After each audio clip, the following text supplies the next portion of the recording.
बिस्मिल्लाहिर्रहमानिर्रहीम अस्सलाम वालेकुम। किद्दां तुसीं वधिया उम्मीद करदी आ सब खैरियत नाल होणगे। अज मैं बना रही हाँ आलू ग्रेवी सब्जी, बहुत ही मज़ेदार लगती है और बहुत ज़बरदस्त रेसिपी है।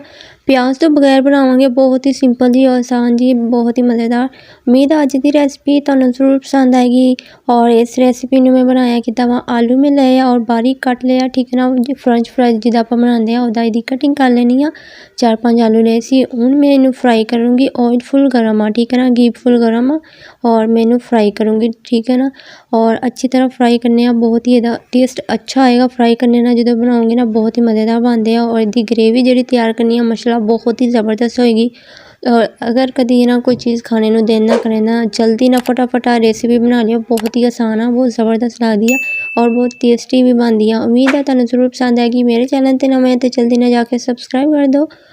अच्छा इनू मैं फ्राई करूँगी। फ्राई करने ना यह कि जल्दी गल भी जाते हैं और बहुत ही मज़ेदार इसका टेस्ट भी आता फ्राई किए हुए जो बनाओगे ना। इसका सालन ग्रेवी बहुत ही मज़ेदार बनेगा। अच्छी तरह फ्राई हो चुके हैं। बाकी जो है ना वो भी मैं इस तरह ही फ्राई कर लूँगी, इन्ना ज़्यादा इनू ब्राउन नहीं करना, ठीक है ना। हल्का हल्का सिर्फ फ्राई करना वा, इनू ब्राउन ज़्यादा नहीं करना।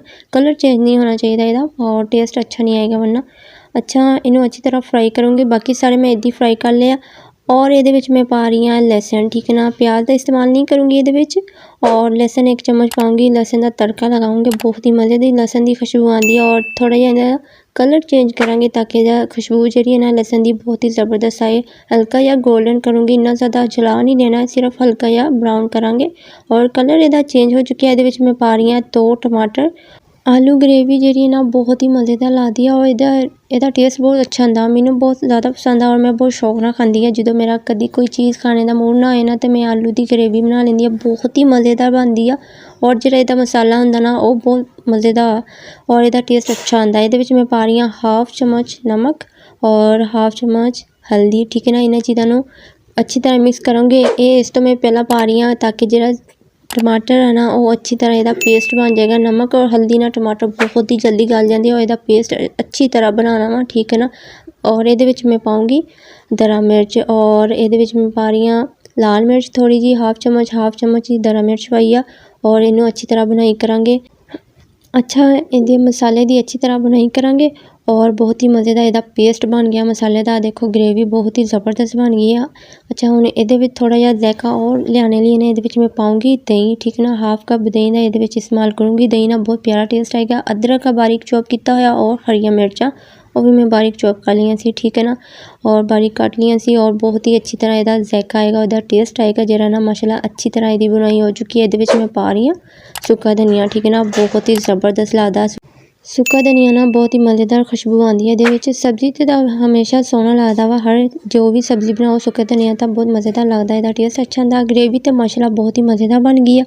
और ये आलू जो मैं फ्राई किए सी और इतना अच्छी तरह जायका जरा आलू फ्राई करने का टेस्ट ना, एक तो आलू जल्दी गल जाते हैं। आलू फ्राई करने का मकसद है कि आलू बहुत अच्छी तरह गल जाते हैं और इसका जायका भी आता। बस 5 मिनट मैं बनाई करूँगी। मेरी रेसिपी 5 मिनटा के अंदर अंदर 5-10 मिनटा के अंदर रेडी हो गई है और माशाल्लाह बहुत ही खूबसूरत इसकी लुक है और इसका जरा टेस्ट है ना थोड़ा जहा बहुत ही अलग होना वा और बहुत ही ज़बरदस्त लगेगा। जरा भी सालन होएगा ना तुसीं बनाओगे ना बहुत ही मज़ेदार इसका टेस्ट आने वाला वा।